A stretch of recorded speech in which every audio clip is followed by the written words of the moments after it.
Good morning. This week's Torah portion talks about the 8 priestly garments that the high priest, the Kohen Gadol, wore when serving in the Holy Temple.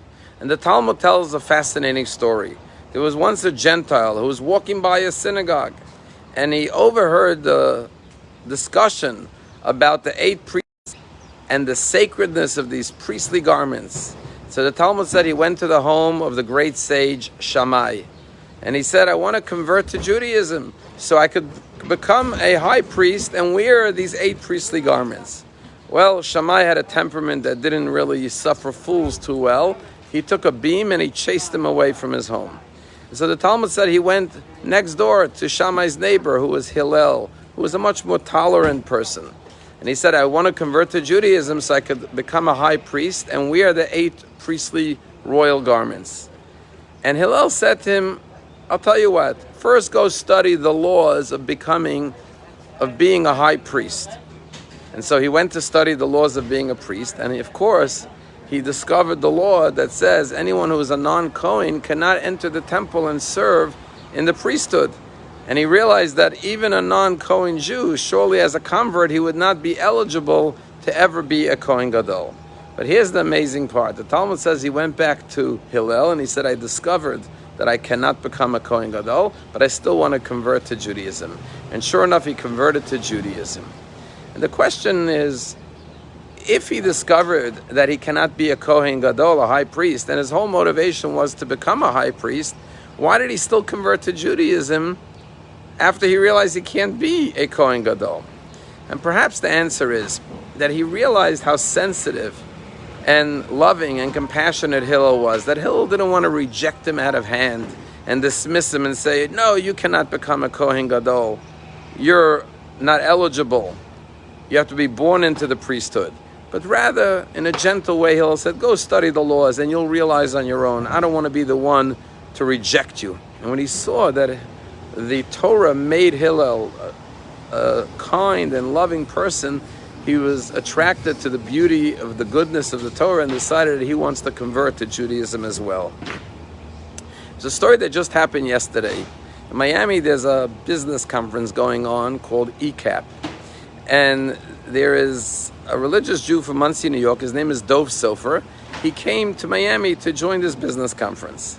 And he went to a synagogue in the morning to pray, and he was walking back to his hotel, and he was turning a corner, and there was a man with 2 Rottweiler dogs. And I guess he startled the dogs when he turned the corner, and the dogs jumped at him and pounced on him. And the owner lost control of the dogs, lost control of the leash, and this young man, Dov Sofer, was knocked over on the ground, and the dogs started going at him and scraping him and tearing his clothing. The owner was panic-stricken. He immediately jumped on the dogs, pulled them off, and managed to save the man. The guy got up, Dov, and his pants and his shirts was torn, and he had scars and scrapes on his arm and on his body. And the man was horrified. He started to apologize profusely to Dov. And he said, let me go to the CVS and get some bandages and some creams. And he ran off and he came back and he started helping him bandage himself. Meanwhile, people had gathered around and they started to tell this Dov, this is terrible what just happened to you. You need to press charges against this man. And Dov said, no, thank God I'm okay. Everything's fine. I'm not going to press any charges. And the man again said to him, I'm so sorry, but how could I give you some money to buy new clothing at least, to pay for your damages?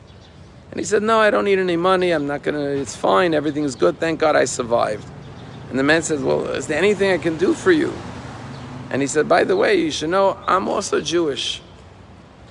And Dov said to him, you're Jewish? He says, I'll tell you what you can do, not for me, but for yourself. You look very disturbed about what just happened. When was the last time you put on tefillin? The man said, tefillin? Phylacteries? I've never put on tefillin in my life, not even at my bar mitzvah.